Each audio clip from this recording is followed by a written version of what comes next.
There was a conversation about this recently. I saw it like randomly on social media. I forgot exactly where it started, but I think it started with Trump, and the question was, is it lying if he believes it?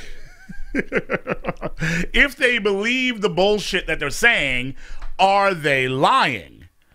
I think that gets complicated because the best liars are able to convince themselves of their lies. But there is a double consciousness involved where you both deeply believe what you are saying and know it to not be true.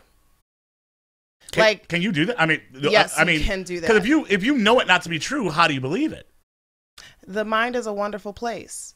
Have you ever, let's say as a child, to give us all some cover here, have you ever told somebody something that wasn't true and then been mad at them for not believing you, even though you know it's not true?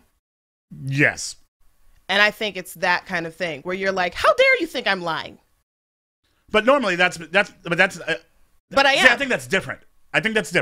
Because like when you're mad at someone for not believing you, you're not mad about the fact that you're not mad that they don't believe the thing you said. You're mad that they didn't trust you enough to go along with what you're saying. Whereas in these situations, like it seems like they actually do believe the malicious thing because it allows them to sleep at night. You know what I mean? I feel like sometimes people go along with certain problematic thoughts and ideals because it's like, well, if they didn't, then they would have to stop for a moment and absorb all the bullshit that's around them.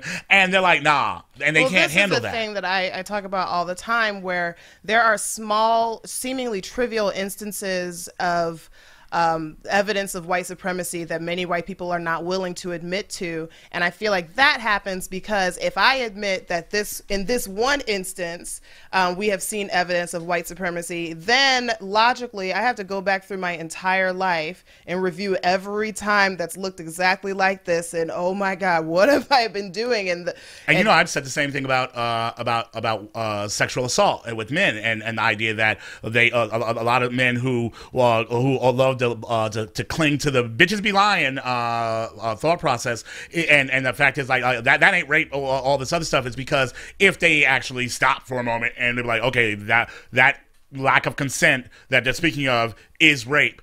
Have I ever done something with a lack of consent? And then all of a sudden like, shit, have I raped? Oh my God, I have raped in the past. Oh God, oh God. And instead of actually having that come to Jesus moment, they would rather just talk about how bitches be lying and that, I mean, come on. I saw something like this happen in real time where I was at an event with a bunch of women, and we were talking about, somebody said just like offhandedly, like, you know how like you just wake up and somebody's inside you, and we were all like, no, I don't know that. I'm pretty sure you can't consent while you're sleeping. So like that's a little, and the person who had said that was just like, nope.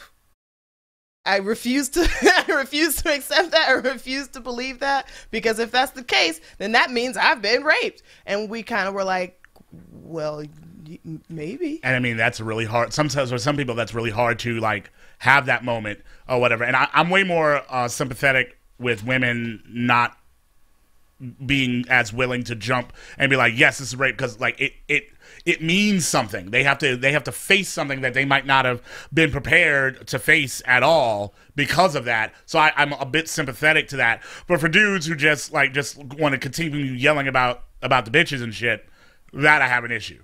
And I'm like, no, you can't. No. Did I say no? Because I mean no. So, but I mean, what you call it? Bill O'Reilly's a dick. And I do think it's an interesting question about the idea of if you believe what you're saying, are you lying? Because in theory, you can make the argument, Dara, that that's not a lie. Because if they believe it, then they weren't. The intent wasn't to mislead. They just believe something that isn't true. So them saying it isn't a lie. But then the question is, because like, and I know at that point it brings into question a lot of things that Donald Trump has said, because there's a chance that this asshat believes the shit he's saying, and he has all the yes men and women around him that will always feed right into what he's saying. I got tapped. Shit, this shit happened. It was stolen. Yeah, but I still do think that there is this phenomena, and this is my fault because I cannot think of the actual name of it, but where when you first say something like that, you're just saying it because it's knee jerk. You need to deflect from the fact that the Russia storm is about to come down on you or whatever it is. But then the moment that you say it, you become invested in it and you do begin to believe it. But I do believe that there is a point in time where there is some intentionality in it towards whatever your personal ends are. Yeah.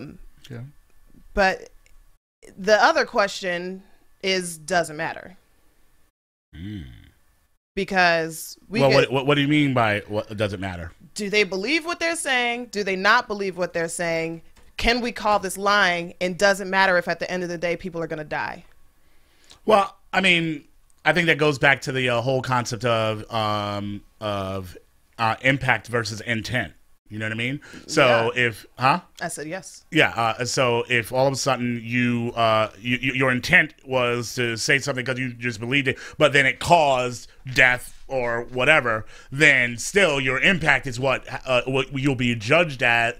And especially as the president of the goddamn United States, if you're saying things, even if you believe it, if you didn't do the due diligence to do the research and actually find out whether or not this was real or true, and the things that you're spewing, was there any basis to it, then you still have the responsibility that's carried with it. Whether or not you